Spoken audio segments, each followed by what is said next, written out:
ကျွန်တော်ဒီနေ့ sharing လုပ်သွားပေးမယ့်အကြောင်းလေးကတော့ Manchester United မှာမဟုတ်ရင်မပြောင်းချင်ဘူးဆိုတဲ့ကစားသမားတစ်ယောက်ရဲ့အကြောင်းပဲဖြစ်ပါတယ်။မင်္ဂလာပါ United fan area မှာညီကိုအားလုံးပြန်လည်ကြိုဆိုပါရစေ။မနေ့ညက Fabrizio Romano ရဲ့ post တစ်ခုတက်လာခဲ့ပါတယ်။အဲ့ဒါဘာလဲဆိုတော့ကျွန်တော်တို့အားလုံးတဲ့ surprise တစ်ခုပါ။ Premier League မှာ Champions League ကစားရမယ့်ဥရောပကန်ဝင်ရတဲ့အသင်းအများစုNewcastle ဆက်ပါ Chelsea Arsenal တို့လိုမျိုးအသင်းတွေကတော့မှသူ့ကိုခုံရမှာညင်းပယ်ခဲ့ပြီးတော့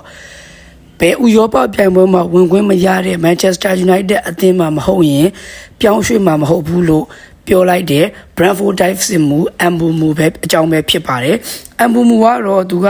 Manchester United ကိုပြောင်းရွှေ့ဖို့ပဲဆုံးဖြတ်ထားပါတယ်။အဲ့ဒီအတွက်ကြောင့်မို့လို့အသင်းနှစ်သင်းကြားဆွေးနွေးမှုပဲကြံပါတော့တယ်။ကျွန်တော်အနေနဲ့ကတော့သဘောကျတယ်ဒီပြောင်းရွှေ့မှုကိုပေါ့နော်အကယ်လို့ဒါဒီပြောင်းရွှေ့သွားဖြစ်သွားခဲ့ရင်တော့အတိုင်းထက်အလွန်ပဲကစားသမားကိုယ်တိုင်ကအသင်းကိုချစ်မြတ်နိုးတယ်အသင်းဆိုတဲ့ဒီစိတ်တစ်ခုတည်းနဲ့လာရောက်ကစားပေးမယ်ဆိုရင်တော့ဒီအပြောင်းရွှေ့ရကျွန်တော်တို့ဒီ fan တွေအတွက်ရောအသင်းအတွက်ရော win to win situation ပါပဲဒီအပြောင်းရွှေ့ပေါ်ကိုညီကိုရောဘယ်လိုမြင်လဲကျွန်တော်ကိုဝင်ရောက်မှတ်ချက်ပေးကြပါဦးဒီဗီဒီယိုလေးကိုကြိုက်နေတဲ့ဆိုရင် like and share ပြုလုပ်ပြီးတော့ကျွန်တော်ရဲ့ YouTube channel Facebook page TikTok မှာ